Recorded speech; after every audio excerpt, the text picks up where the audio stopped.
നമ്മുടെ നാട്ടിൽ ഇന്ന് കൂണ് മുളയ്ക്കുന്ന പോലെയാണ് ഡയാലിസിസ് യൂണിറ്റുകൾ കൂടിക്കൂടി വരുന്നത്. അതിനൊരു പ്രധാന കാരണം എന്ന് പറഞ്ഞാൽ ഈ കിഡ്നി ഫെയിലിയർ കൂടിക്കൂടി വരുന്നതാണ്.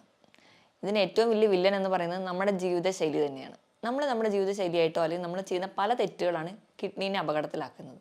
ഈ വീഡിയോയിലൂടെ നമ്മൾ ചെയ്യുന്ന എന്തൊക്കെ തെറ്റുകളാണ് കിഡ്നി ഫെയിലിയറിലോട്ട് പോകുന്നത്, നമുക്ക് ഏതൊക്കെ ഭക്ഷണം കഴിച്ചാൽ ഒരു പരിധി വരെ കിഡ്നീനെ സംരക്ഷിക്കാം എന്ന് ഡീറ്റെയിൽ ആയിട്ട് നോക്കാം. ഞാൻ ഡോക്ടർ പ്രിയ, Q1B ഹെൽത്ത് കെയറിലെ ഹോമിയോപ്പതിക് ഫിസിഷ്യനാണ്. നമ്മൾ ചെയ്യുന്ന ചില തെറ്റുകൾ നമ്മൾ തന്നെ അറിയാതെ ചെയ്യുന്ന തെറ്റുകളായിട്ടോ നമ്മൾ അറിയുന്ന ഒരുപാട് തെറ്റുകൾ നമ്മൾ ചെയ്യുന്നതുകൊണ്ടോ കിഡ്നി ഇന്ന് കംപ്ലീറ്റ് ഫെയിലിയറിലോട്ട് പോകുന്നുണ്ട്. കിഡ്നി എന്ന് പറഞ്ഞാൽ നമ്മുടെ ശരീരത്തിലെ A to Z പ്രവർത്തനങ്ങളെ മാനേജ് ചെയ്യുന്ന ഒരാളാണ്. മൂത്രം അരിച്ച് പുറന്തള്ളുക എന്നുള്ളത് മാത്രമല്ല, നമ്മുടെ ശരീരത്തിലെ മറ്റു പല പ്രവർത്തനങ്ങൾക്ക് സഹായിക്കുന്നുണ്ട്. ചുവന്ന രക്താണുക്കളുടെ ലെവൽ മെയിൻറ്റെയിൻ ചെയ്യാൻ എറിത്രോപോയിറ്റിൻ എന്ന് പറയുന്ന ഹോർമോൺ ഉണ്ടാക്കുന്നു, വൈറ്റമിൻ ഡിയുടെ ലെവൽ മെയിൻറ്റെയിൻ ചെയ്യുന്നു, BP കൺട്രോൾഡ് ആക്കി നിർത്തുന്നു. ഇവയൊക്കെ കിഡ്നിയുടെ പ്രവർത്തനം കൊണ്ടാണ്. നമുക്ക് വേണ്ട ധാതുക്കളെ ലവണങ്ങളെയൊക്കെ സോർട്ട് ഔട്ട് ചെയ്തെടുക്കുന്നതും ഈ കിഡ്നി തന്നെയാണ്. അപ്പം നമ്മുടെ ശരീരത്തിലെ ഒട്ടുമിക്ക പ്രവർത്തനങ്ങൾക്ക് സഹായിക്കുന്നതാണ് കിഡ്നി. ചെറിയ ചെറിയ അപകടങ്ങളൊക്കെ വന്നാലും കിഡ്നി പുറത്തോടൊന്നും ലക്ഷണങ്ങൾ കാണിക്കാതെയൊക്കെ ഒരു പരിധി വരെ മാനേജ് ചെയ്തു പോകും. പക്ഷെ നമ്മൾ ചെയ്യുന്ന ചില തെറ്റുകൾ എന്തൊക്കെയാണെന്ന് തിരിച്ചറിഞ്ഞ് നമ്മൾ അതൊന്നും ചെയ്യാതിരുന്നാൽ തന്നെ ഒരു പരിധി വരെ നമുക്ക് കിഡ്നി ഫെയിലിയർ തടയാൻ പറ്റും. ഏറ്റവും ഒന്നാമതായിട്ട് പറയുകയാണെങ്കിൽ നമ്മൾ തന്നെ നമ്മളെ ചികിത്സിക്കുക. ഇന്ന് നമുക്കറിയാം മിക്ക ഇലകളോ അല്ലെങ്കിൽ പഴങ്ങളോ നല്ലതാണ്, അല്ലെങ്കിൽ ഇന്ന രോഗങ്ങൾ തടയാൻ ഇത് നല്ലതാണ് എന്നൊക്കെ കേൾക്കുമ്പോൾ തന്നെ നമ്മൾ ധാരാളമായിട്ട് അതങ്ങ് കഴിക്കും. ഏറ്റവും വലിയൊരു ഉദാഹരണം എന്ന് പറഞ്ഞാൽ കുറച്ച് കാലം മുൻപ് തന്നെ കൊളസ്ട്രോൾ നിയന്ത്രിക്കാൻ വേണ്ടിയിട്ട് നമുക്കറിയാം നമ്മൾ കഴിക്കുന്ന ഇരുമ്പൻ പുളി നല്ലതാണെന്ന് പറയുന്നത് കേട്ടിട്ട് ഒരുപാട് ആൾക്കാർ ഈ ഇരുമ്പൻ പുളി എടുത്ത് ജ്യൂസാക്കി അതങ്ങ് ദിവസവും കുടിക്കാൻ തുടങ്ങി. അവിടെ കൊളസ്ട്രോൾ മെയിൻറ്റെയിൻ അല്ലെങ്കിൽ കൊളസ്ട്രോൾ കുറയ്ക്കാൻ വേണ്ടിയാണ് നമ്മളിത് കഴിച്ചിരുന്നതെങ്കിൽ ഇപ്പുറത്തെ സൈഡിൽ ഓക്സലേറ്റുകൾ അടിഞ്ഞ് കിഡ്നി ഡാമേജ് ആവുകയാണ്. നമ്മൾ തന്നെയാണ് നമുക്ക് രോഗങ്ങൾ ഉണ്ടാക്കി വെക്കുന്നത്. ഇതുപോലെയാണ് മറ്റ് പല കണ്ടീഷൻസ് എടുക്കുകയാണെങ്കിലും ചില ഇലക്കറികൾ പൊതുവേ നമുക്ക് ശരീരത്തിന് നല്ലതാണ്. അപ്പോൾ ഇലക്കറികൾ പാകം ചെയ്ത് കഴിക്കുകയാണെങ്കിൽ നമുക്ക് ദോഷമില്ല. ഇത് തന്നെ നമ്മൾ അരച്ച് പിഴിഞ്ഞ് ജ്യൂസായി കുടിക്കുന്നവരാണെങ്കിൽ ഇത് നമ്മുടെ കിഡ്നിനെ നശിപ്പിക്കുന്നു. നെല്ലിക്ക നമുക്ക് നല്ലതാണ്, ഏറ്റവും നല്ല പോലെ വൈറ്റമിൻ സി ഉണ്ട്, ഏറ്റവും നല്ല റിച്ച് സോഴ്സ് ആണെന്ന് നമുക്കറിയാം. എന്നാൽ കുറച്ച് അധികം വൈറ്റമിൻ സി കിട്ടിക്കോട്ടെ എന്ന് ഓർത്തിട്ട് കോവിഡ് കാലങ്ങൾക്ക് അല്ലെങ്കിൽ പല ഇൻഫെക്ഷൻസ് തടയാൻ വേണ്ടിയിട്ട് നമ്മൾ ചെയ്യുന്ന ഒന്നാണ് ഒരു ദിവസം ഒരു 8-10 നെല്ലിക്ക എടുത്ത് അരച്ച് ജ്യൂസാക്കി കുടിക്കുക. അത് നമുക്ക് ദോഷം ചെയ്യും. ദിവസം 1-2 നെല്ലിക്ക അത്രയും നമ്മുടെ ശരീരത്തിന് ആവശ്യമുള്ളൂ. ഞാൻ ഈ പറഞ്ഞതെല്ലാം നിങ്ങൾ ജ്യൂസാക്കി കഴിക്കുകയാണെങ്കിലാണ് പ്രശ്നം ഉണ്ടാവുക. നമ്മൾ പാകം ചെയ്തിട്ടാണ് കഴിക്കുന്നതെങ്കിൽ നമ്മൾ ഇപ്പോൾ ചീരയൊക്കെ ആണെങ്കിൽ ഒരു ലിമിറ്റിൽ നമുക്ക് കുക്ക് ചെയ്ത് കഴിക്കുകയാണെങ്കിൽ നമുക്ക് കുഴപ്പമില്ല. നമ്മൾ ജ്യൂസാക്കി കഴിക്കുമ്പോഴാണ് ഈ പറഞ്ഞ പ്രശ്നങ്ങൾ ഉണ്ടാവുന്നത്. ഇനി അടുത്തൊരു പ്രശ്നം എന്ന് പറഞ്ഞാൽ പെയിൻ കില്ലേഴ്സിൻ്റെ അധികമായിട്ടുള്ള ഉപയോഗം. ഡോക്ടേഴ്സിനെ കാണാനോ അല്ലെങ്കിൽ ഡോക്ടറെ കാണാനുള്ള ബുദ്ധിമുട്ട് കൊണ്ടോ ഒരു സമയലാഭത്തിന് വേണ്ടിയിട്ടോ സ്വയം ചികിത്സിക്കുക. പനി വരുമ്പോൾ ഉടനെ പാരസെറ്റമോളോ അല്ലെങ്കിൽ മറ്റ് പെയിൻ കില്ലേഴ്സോ അല്ലെങ്കിൽ ടെമ്പറേച്ചർ കുറയ്ക്കാൻ മറ്റ് ടാബ്ലറ്റ്സോ ഡിപ്പെൻഡ് ചെയ്യുക. ഇങ്ങനെയൊക്കെ ചെയ്യുന്നതിൻ്റെ ഭാഗമായിട്ട് ഡോക്ടറുടെ കൺസൾട്ടേഷൻ ഇല്ലാതെ മെഡിസിൻസ് എടുക്കുന്നതിൻ്റെ ഭാഗമായിട്ട് കിഡ്നി ഫെയിലിയറിലോട്ട് പോകാം. ഇനി അധികമായിട്ട് ഫോസ്ഫറസ് കണ്ടൻറ്റുള്ള ഭക്ഷണങ്ങൾ നമ്മൾ കൂടുതലായിട്ട് കഴിക്കാം. ഫോസ്ഫറസ് കണ്ടൻറ്റുള്ള ഭക്ഷണങ്ങൾ എന്ന് പറയുമ്പോൾ നമ്മൾ കഴിക്കുന്ന പേസ്ട്രി, കേക്ക്സ്, പുഡിംഗ് ഇവയിലൊക്കെ ധാരാളം ഫോസ്ഫറസ് ഉണ്ട്. ഇവ നമ്മുടെ ശരീരത്തിൽ അധികമായിട്ട് ചെന്ന് കഴിഞ്ഞാലും പ്രശ്നമാണ്. അതുപോലെ തന്നെ സോഡിയത്തിൻ്റെ അളവ് കൂടിയാലും നമുക്കറിയാം BP കൂടാനൊരു കാരണം എന്ന് പറഞ്ഞാൽ സോഡിയം കൂടുന്നതാണ്. സോഡിയം എന്ന് പറയുമ്പോൾ സോഡിയം ക്ലോറൈഡ് ഫോമിൽ ഉപ്പായിട്ട് നമ്മൾ കഴിക്കുന്നത്, വറുത്തതും പൊരിച്ചതുമായിട്ടുള്ള എല്ലാ വസ്തുക്കളിലും ഹോട്ടൽ ഫുഡുകളിൽ പ്രത്യേകിച്ച് അതൊന്നും കേടുകൂടാതിരിക്കാനും അതുപോലെ തന്നെ ഒന്ന് ടേസ്റ്റ് കൂടാനും അവർ ആവശ്യത്തിലും കൂടുതൽ ഉപ്പാണ് ഉപയോഗിക്കുന്നത്. നമുക്ക് ദിവസവും കഴിക്കാവുന്ന ഉപ്പിൻ്റെ അളവ് എന്ന് പറഞ്ഞാൽ 5 ഗ്രാം ആണെങ്കിൽ അതിലും അധികം നമ്മുടെ ശരീരത്തിൽ ചെല്ലുമ്പോൾ അത് നമുക്ക് കിഡ്നി ഡാമേജിലോട്ട് എത്തിക്കുന്നുണ്ട്. ഇതൊക്കെ നമ്മൾ അറിയാതെ അല്ലെങ്കിൽ അറിഞ്ഞുകൊണ്ടോ ചെയ്യുന്ന ഒരുപാട് തെറ്റുകളാണ്. മദ്യപാനം, പുകവലി പോലെയുള്ള ശീലങ്ങൾ ഉണ്ടെങ്കിൽ അത് മറ്റ് ഓർഗൻസിനെ അഫക്റ്റ് ചെയ്യുന്നത് തന്നെ കിഡ്നിനെയും ബാധിക്കുന്നുണ്ട്. മദ്യം എന്ന് പറയുന്ന ഒരു ഡീഹൈഡ്രേറ്റിംഗ് ഏജൻറ്റാണ്. അപ്പോൾ നമ്മുടെ ശരീരത്തിലെ വെള്ളത്തിനെ മുഴുവൻ ഊറ്റി കളയുകയും അത് നമ്മുടെ കിഡ്നിക്ക് സ്ട്രെയിൻ ചെയ്യുകയും അത് നമുക്ക് കിഡ്നി ഫെയിലിയറിലോട്ട് പോകും. പുകവലി എന്ന് പറയുമ്പോൾ അവിടെ ഉണ്ടാകുന്ന നിക്കോട്ടിൻ എന്ന് പറയുന്ന പ്രൊഡക്റ്റ് രക്തക്കുഴലിൽ അടിയുകയും അത് അടിയുന്ന ഭാഗമായിട്ട് കിഡ്നി ഫെയിലിയറിലോട്ട് പോകാം. കാരണം കിഡ്നിക്ക് വേണ്ട രീതിയിലുള്ള രക്തം പമ്പ് ചെയ്ത് എത്തുന്നില്ലാത്തതുകൊണ്ട്. അതുപോലെ നമ്മൾ വേണ്ട രീതിയിൽ വെള്ളം കുടിക്കാതിരുന്നാലും കിഡ്നീനെ ബാധിക്കും. നമ്മൾ ദാഹിക്കുമ്പോൾ മാത്രം വെള്ളം കുടിക്കുക അല്ലെങ്കിൽ ചോറുണ്ട് കഴിഞ്ഞ് ഒരു ഗ്ലാസ് വെള്ളം കുടിക്കുക, ഈ ഒരു ശീലമുള്ളവരാണെങ്കിൽ നമ്മുടെ ശരീരഭാരത്തിനനുസരിച്ച് വെള്ളം നമ്മുടെ ശരീരത്തിൽ എത്തിയില്ലെങ്കിലും നമുക്ക് കിഡ്നിക്ക് ഫെയിലിയറിലോട്ട് പോകാൻ കാരണമാകും. കാരണം നമ്മുടെ ശരീരഭാരം എടുക്കുകയാണെങ്കിൽ 25 കിലോയ്ക്ക് 1 ലിറ്റർ വെള്ളം, ഇതാണ് കണക്ക്. ഈ ഒരു കണക്കിൽ നമ്മൾ എന്തായാലും നിർബന്ധമായിട്ടും വെള്ളം കുടിക്കണം. അപ്പം അങ്ങനെ നിർബന്ധമായി വെള്ളം കുടിക്കാൻ അല്ലെങ്കിൽ കുടിക്കാൻ മടിയുള്ളവരാണെങ്കിൽ നിങ്ങൾ ബോട്ടിൽ രാവിലെ തന്നെ വെള്ളം എടുത്തു വെച്ചിട്ട് അത് കുടിക്കാൻ വേണ്ടി ശീലിക്കുക. എങ്കിലൊരു പരിധി വരെ കിഡ്നി അപകടത്തിലാവുന്നത് നമുക്ക് തടയാൻ പറ്റും. ഇനി ഉറക്കത്തിന് വലിയൊരു ഫാക്ടർ ഉണ്ട്. ഉറക്കം എങ്ങനെ കിഡ്നീനെ പ്രൊട്ടക്റ്റ് ചെയ്യുന്നു നോക്കിക്കഴിഞ്ഞാൽ ഉറങ്ങുമ്പോൾ ഒരു പരിധി വരെ ഒരു കുറഞ്ഞ അളവിലെങ്കിലും കിഡ്നിക്ക് ചെറിയൊരു റെസ്റ്റ് ഉണ്ട്.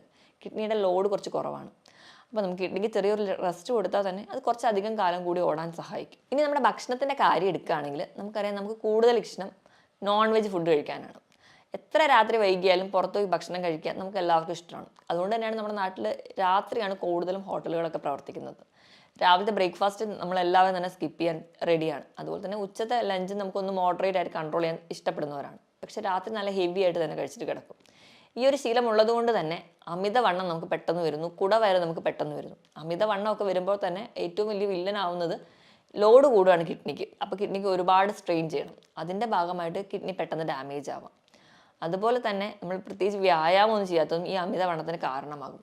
നമ്മൾ ഒരുപാട് സെഡൻറ്ററി ലൈഫാണ്, നമുക്ക് നമ്മുടെ ജോലി അല്ലെങ്കിൽ നമ്മൾ കുറേ ഗാഡ്ജറ്റുമായിട്ടാണ് ജീവിക്കുന്നത്. അപ്പോൾ നമുക്ക് വ്യായാമം ഇല്ലാത്തതും കിഡ്നിയുടെ ലോഡ് കൂട്ടുന്നുണ്ട്. ഞാൻ ഈ പറഞ്ഞ പോലെ ഒരുപാട് ഇറച്ചി അല്ലെങ്കിൽ റെഡ് മീറ്റ് കൂടുതലായിട്ട് കഴിക്കുന്നവരാണെങ്കിൽ ഈ ഒരു അമിതവണ്ണം എന്നുള്ളൊരു ആംഗിൾ കൂടാതെ തന്നെ നമ്മൾ അധികമായിട്ട് റെഡ് മീറ്റ് കഴിക്കുന്നതിൻ്റെ ഭാഗമായിട്ട് നമ്മൾ ബ്ലഡ് അസിഡിക് ആവുകയാണ്. നമ്മൾ അസിഡിക് pH ബ്ലഡ് മാറും. ഇത് കിഡ്നിക്ക് കൂടുതൽ സ്ട്രെയിൻ ഉണ്ടാക്കുന്നുണ്ട്. ഇത് കിഡ്നിക്ക് കൂടുതൽ സ്ട്രെയിൻ ഉണ്ടാക്കുമ്പോൾ കിഡ്നി ഒരുപാട് ഫങ്ഷൻ ചെയ്യേണ്ടി വരുന്നു. അങ്ങനെ കിഡ്നി ഡാമേജിലോട്ട് പോകുന്നുണ്ട്. ഇതുപോലെ തന്നെയാണ് ഈ ഒരു പ്രോസസ്സാണ് യൂറിക് ആസിഡിൻ്റെ കംപ്ലയിൻസ് ഉള്ളവർ നടക്കുന്നത്. അവരും കൂടുതലായിട്ട് റെഡ് മീറ്റ് കഴിക്കുന്നു, ബ്ലഡ് ഒരു അസിഡിക് pH പോകുന്നു, ക്രിസ്റ്റൽ ഫോർമേഷൻ വരുന്നു, അവർക്ക് കിഡ്നി സ്റ്റോൺസ് ഉണ്ടാവുന്നു. അതും ഒരു കിഡ്നി ഡിസീസിലോട്ട് മാറുന്നുണ്ട്. അപ്പം മാക്സിമം നിങ്ങൾ നോൺ വെജ് പ്രോട്ടീൻസ് കഴിക്കാതെ കുറച്ചുകൂടെ വെജ് പ്രോട്ടീൻസ് അല്ലെങ്കിൽ വെജിറ്റബിൾസും ഫ്രൂട്ട്സും അതിനെ ബാലൻസ് ചെയ്യുന്ന രീതിയിൽ കഴിക്കാൻ വേണ്ടി ശ്രദ്ധിക്കുകയാണെങ്കിൽ ഒരു പരിധി വരെ നമുക്ക് കിഡ്നീനെ പ്രൊട്ടക്ട് ചെയ്യാം. ഞാൻ ഈ പറഞ്ഞ ശീലങ്ങൾ, ഈ കുറച്ച് ശീലങ്ങളാണ് നമ്മുടെ കിഡ്നി ഡാമേജിലോട്ട് പെട്ടെന്ന് എത്തിക്കുന്നത്. മാക്സിമം ഈ ഒരു ശീലങ്ങൾ നമ്മൾ ചെറുപ്പത്തിൽ തൊട്ടേ ഒഴിവാക്കുകയാണെങ്കിൽ ഒരു പരിധി വരെയൊക്കെ നമുക്ക് കിഡ്നി ഡാമേജ് തടയാനും പറ്റും. ഇനി നമുക്ക് ഇങ്ങനെയൊക്കെയാണ് കിഡ്നി രോഗങ്ങൾ വന്നു പോയിട്ടുണ്ടെങ്കിൽ അല്ലെങ്കിൽ കിഡ്നി രോഗങ്ങൾ വരാതിരിക്കാൻ ഒരു പരിധി വരെ നമ്മുടെ ഭക്ഷണത്തിൽ എന്തൊക്കെ ശീലിക്കണം നോക്കാം. അപ്പം ഡയബറ്റീസോ BP കൊളസ്ട്രോൾ പോലെയുള്ള രോഗങ്ങളുള്ളവരാണെങ്കിൽ നിങ്ങൾ ബേസിക്കായിട്ട് അത് കൺട്രോൾ ചെയ്യുമ്പോൾ തന്നെ ഒരു പരിധി വരെ നമുക്ക് കിഡ്നിയുടെ ഡാമേജ് ഒക്കെ കൺട്രോൾ ചെയ്യാൻ പോകാം. അപ്പോൾ നമുക്ക് കിഡ്നീനെ പ്രൊട്ടക്ട് ചെയ്യാൻ വേണ്ടി നമ്മൾ കഴിക്കേണ്ട ചില ഭക്ഷണങ്ങൾ എന്തൊക്കെയാണെന്ന് നോക്കാം. ഒന്നാമതായിട്ട് ക്യാപ്സിക്കം. ക്യാപ്സിക്കത്തിൽ ലൈക്കോപ്പീൻ എന്ന് പറയുന്ന ഒരു ആൻറ്റി ഓക്സിഡൻസ് ഉണ്ട്. അതൊരു പരിധി വരെ കിഡ്നിക്ക് ഉണ്ടാകുന്ന നീർക്കെട്ടുകളോ ഇൻഫ്ലമേഷൻസോ കുറയ്ക്കുന്നുണ്ട്.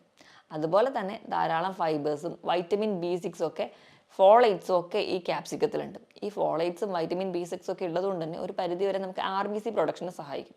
അപ്പോൾ കിഡ്നി ഡാമേജ് ഒക്കെ ആയിട്ട് എറിത്രോപോയിറ്റിനൊക്കെ കുറഞ്ഞ രീതി നിൽക്കുകയാണെങ്കിൽ നമുക്ക് HB കുറയുന്നത് കാണാം. നല്ലപോലെ ക്ഷീണമൊക്കെ ഉള്ളവരാണെങ്കിൽ ഇത് കഴിച്ചാൽ ഒരു കുറച്ചൊക്കെ മാനേജ് ചെയ്യുന്നത് കാണാൻ പറ്റും. ഇതുപോലെ തന്നെ ക്യാബേജിലും ഈ പറഞ്ഞ രീതിയിൽ ഫോളേറ്റ്സും ഫൈബേഴ്സും ഒക്കെ ധാരാളം അടങ്ങിയിട്ടുണ്ട്. ഇവ നമ്മുടെ കിഡ്നിനെ പ്രൊട്ടക്ട് ചെയ്യാനും ഒരു പരിധിവരെ നീർക്കെട്ടുകൾ കുറയ്ക്കുന്നതിന് സഹായിക്കും. ഇനി നമുക്ക് മഞ്ഞൾ നല്ലൊരു ആൻറ്റി ഓക്സിഡൻ്റ് ആണ് നമുക്കറിയാം. അതുപോലെ തന്നെ മഞ്ഞളിലുള്ള ആൻറ്റി ഓക്സിഡൻ്റ് കുർക്കുമിൻ എന്ന് പറയുന്നത് നമ്മുടെ കിഡ്നിയിൽ ഉണ്ടാകുന്ന നീർക്കെട്ടുകൾ ഒരു പരിധി വരെ കുറയ്ക്കുന്നുണ്ട്. ഇനി മറ്റൊന്ന് പറഞ്ഞാൽ ഒലിവ് ഓയിലാണ്. ഒലിവ് ഓയിൽ എന്ന് പറയുന്നത് നമുക്കറിയാം നല്ലൊരു ആൻറ്റി ഓക്സിഡൻ്റ് ആണ്. അതുപോലെ ഇതിൽ അടങ്ങിയിട്ടുള്ള ഫാറ്റി ആസിഡ് എന്ന് പറയുന്നത് ഒലീക് ആസിഡ്, ഇവ നമുക്ക് കിഡ്നിക്ക് ഉണ്ടാകുന്ന ഒരു സ്ട്രെയിൻ കുറയ്ക്കുന്നതായിട്ട് കാണാം. ഒലിവ് ഓയിൽ നമുക്ക് ഏറ്റവും നല്ലതെന്ന് പറഞ്ഞാൽ സാലഡിലൊക്കെ ഒരു ഡ്രസ്സിംഗ് ആയിട്ട് ഉപയോഗിക്കാം. ഒരിക്കലും കുക്ക് ചെയ്യാൻ വേണ്ടിയിട്ടല്ല, ജസ്റ്റ് സാലഡൊക്കെ ഉണ്ടാക്കി അതിൻ്റെ മുകളിലൊരു ഡ്രസ്സിംഗ് ആയിട്ട് ഒലിവ് ഓയിൽ കഴിക്കുകയാണെങ്കിൽ നിങ്ങൾക്ക് നല്ലതാണ്. അതുപോലെ തന്നെ അതിൽ ധാരാളം omega-3 ഫാറ്റി ആസിഡ്സ് ഉണ്ട്. ഇനി ഏറ്റവും നല്ലതെന്ന് പറയുന്നത് ആപ്പിളാണ്. ആപ്പിൾ ധാരാളം ഫൈബേഴ്സ് ഉണ്ട്. ഈ ഫൈബേഴ്സ് നമുക്കിപ്പം കുടലിലോ അല്ലെങ്കിൽ നമ്മുടെ ശരീരത്തിലുണ്ടാകുന്ന പല ടോക്സിൻസിനെ പെട്ടെന്ന് തന്നെ പുറം തള്ളി കളയാൻ വേണ്ടിയിട്ട് നമുക്ക് ഈ ഫൈബേഴ്സ് നമ്മളെ സഹായിക്കുന്നുണ്ട്. അപ്പോൾ നിങ്ങൾക്ക് കഴിക്കാവുന്ന ഒരു ഫ്രൂട്ടാണ് ആപ്പിൾ. അതുപോലെ തന്നെ തണ്ണിമത്തൻ കഴിക്കുമ്പോൾ അതിലും ഈ ലൈക്കോപ്പിൻ എന്ന് പറയുന്ന ആൻറ്റി ഓക്സിഡൻസ് ഉണ്ട്. അത് നമുക്ക് ഇൻഫ്ലമേഷൻ കുറയ്ക്കുന്നുണ്ട്. അതുപോലെ തണ്ണിമത്തൻ നമുക്ക് നല്ല ഹൈഡ്രേഷൻ തരുന്ന ഒരു ഫ്രൂട്ടാണ്. അപ്പോൾ അതും നിങ്ങൾക്ക് ഉൾപ്പെടുത്തുന്ന ഒരു പരിധിവരെ കിഡ്നിനെയൊക്കെ സംരക്ഷിക്കാൻ വേണ്ടി സഹായിക്കും. ഇനി ഇത് കൂടാതെ തന്നെ നമുക്ക് നമ്മുടെ ഉപ്പിൻ്റെ അളവൊന്ന് നിയന്ത്രിക്കാൻ വേണ്ടി ശ്രദ്ധിക്കുക. കിഡ്നീനെ അപകടത്തിലാക്കുന്നതിന് മുൻപ് നിങ്ങളുടെ ഉപ്പിൻ്റെ അളവ് നിങ്ങൾ കഴിക്കുമ്പോൾ മാക്സിമം വറുത്തതും പൊരിച്ചതൊക്കെ ഒഴിവാക്കിയിട്ട് ഇതൊക്കെ കഴിക്കുന്നതിനോടൊപ്പം തന്നെ നിങ്ങളുടെ ഉപ്പിൻ്റെ അളവ് മെയിൻറ്റെയിൻ ചെയ്യുക. മാക്സിമം നിങ്ങൾ ഫുഡൊക്കെ കഴിക്കുമ്പോൾ ഒരു 4 ഗ്രാമിലൊക്കെ കൂടാതിരിക്കാൻ വേണ്ടി ശ്രദ്ധിക്കുക. അപ്പോൾ നമുക്ക് ഉപ്പിൻ്റെ അളവ് മെയിൻറ്റെയിൻ ചെയ്യുന്ന ഒരു പരിധിവരെ കിഡ്നി ഡാമേജ് ഒക്കെ കുറയ്ക്കാൻ പറ്റും. ഇനി ഭക്ഷണത്തിൽ ഉൾപ്പെടുത്തേണ്ടതാണ് വെളുത്തുള്ളിയിൽ അല്ലിസിൻ എന്ന് പറയുന്ന ഒരു കണ്ടന്റ് ഉണ്ട്. ഇതും നമുക്കൊരു പരിധിവരെ കിഡ്നി ഡാമേജ് കുറയ്ക്കാൻ പറ്റും. അതുപോലെ ഇഞ്ചിയിൽ അടങ്ങിയിട്ടുള്ള കണ്ടന്റ് നമുക്ക് ശരീരത്തിലുണ്ടാകുന്ന നീർക്കെട്ടുകൾ കുറയ്ക്കുന്നു. അതുപോലെ തന്നെ കിഡ്നി ഡാമേജ് ഉണ്ടാകുമ്പോൾ ഒരുപാട് പേർക്ക് ഉണ്ടാകുന്ന ഒരു ബുദ്ധിമുട്ടാണ് നടുവിന് കഴപ്പ്, നടുവേദനയൊക്കെ. ഈ ഒരു പ്രശ്നവും നമുക്കൊരു പരിധിവരെ കുറയ്ക്കാൻ പറ്റും. അതുപോലെ തന്നെ ഇഞ്ചി നല്ലൊരു ഡയൂറെറ്റിക്കായിട്ടും ആക്ട് ചെയ്യുന്നുണ്ട്. ധാരാളം ഇലക്കറികളൊക്കെ കഴിക്കുക. ഇലക്കറികൾ എന്ന് പറയുമ്പോൾ നമ്മൾ ചീര മാത്രമല്ല, അല്ലാതെ മറ്റ് ബ്രക്കോളി അങ്ങനെയുള്ള ഇലക്കറികളൊക്കെ ധാരാളമായി കഴിക്കാൻ വേണ്ടി ശ്രദ്ധിക്കുക. ഇപ്പോഴും പാചകം ചെയ്ത് കഴിക്കുമ്പം ഇതിൽ നിന്നും നമുക്ക് നമ്മുടെ RBC പ്രൊഡക്ഷൻ ആവശ്യമായിട്ടുള്ള വൈറ്റമിൻസ് അല്ലെങ്കിൽ മിനറൽസോ അല്ലെങ്കിൽ അയണൊക്കെ നമുക്ക് കിട്ടുന്നുണ്ട്. നമുക്ക് ഈ ഒരു RBC കുറയുന്നതുകൊണ്ടോ അല്ലെങ്കിൽ HB കുറയുന്നതുകൊണ്ടോ ഉണ്ടാകുന്ന ക്ഷീണവും ഒരു പരിധി വരെ കുറയ്ക്കാൻ പറ്റും. ഈ പറഞ്ഞ രീതിയിലൊക്കെ ഭക്ഷണം കഴിക്കുകയാണെങ്കിൽ ഒരു പരിധി വരെയൊക്കെ നമുക്ക് നമ്മുടെ കിഡ്നിനെ സംരക്ഷിച്ച് നിർത്താൻ പറ്റും. ഇനിയിപ്പോൾ നമ്മൾ കഴിക്കുന്ന ഭക്ഷണത്തിൽ പ്രോട്ടീൻ്റെ അളവ് നോക്കുകയാണെങ്കിൽ 1 കിലോയ്ക്ക് 1 ഗ്രാം ഇതാണ് നമ്മൾ കഴിക്കുന്ന പ്രോട്ടീൻ്റെ അളവ്. അതായത് ഒരു 70 കിലോ ഉള്ള ഒരാളാണെങ്കിൽ 70 ഗ്രാം പ്രോട്ടീൻ അവർക്ക് കഴിക്കാം ഒരു ദിവസം. കിഡ്നി ഡാമേജ് ഒക്കെ സ്റ്റാർട്ട് ചെയ്തു അല്ലെങ്കിൽ ചെറിയ ചെറിയ ലക്ഷണങ്ങളൊക്കെ കണ്ടു തുടങ്ങിയിട്ടുണ്ടെങ്കിൽ നിങ്ങളുടെ പ്രോട്ടീൻ്റെ അളവ് കുറയ്ക്കുക. എപ്പോഴും നിങ്ങൾ പ്രിഫർ ചെയ്യേണ്ടത് വെജിറ്റബിൾ പ്രോട്ടീൻസ് ആണ്. പയർ, കടല, പരിപ്പ്, കൂണ്, അതേപോലെ പനീർ ഇവയൊക്കെ കൂടുതലായിട്ട് കഴിക്കുക.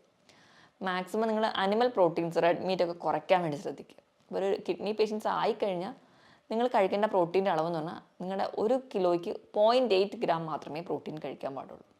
ഇനി കൊഴുപ്പ് കഴിക്കുകയാണെങ്കിൽ നമ്മളൊരു ദിവസം കഴിക്കേണ്ട കൊഴുപ്പിൻ്റെ വെയിറ്റ് എന്ന് പറഞ്ഞാൽ 50 ഗ്രാം കൊഴുപ്പാണ്. കിഡ്നി ഡാമേജ് ഒക്കെ സ്റ്റാർട്ട് ചെയ്യുകയാണ്, അതിൻ്റെ ലക്ഷണങ്ങളൊക്കെ കണ്ടു തുടങ്ങിയിട്ടുണ്ടെങ്കിൽ കൊഴുപ്പ് ഒരു ദിവസം ഒരു 25 ഗ്രാം മാത്രമേ കഴിക്കാവുള്ളൂ. പകുതിയായിട്ട് കുറയ്ക്കണം. അതുപോലെ സോഡിയം, പൊട്ടാസ്യം ഒക്കെ ലെവൽ മെയിൻറ്റെയിൻ ചെയ്യാൻ വേണ്ടി ശ്രദ്ധിക്കുക.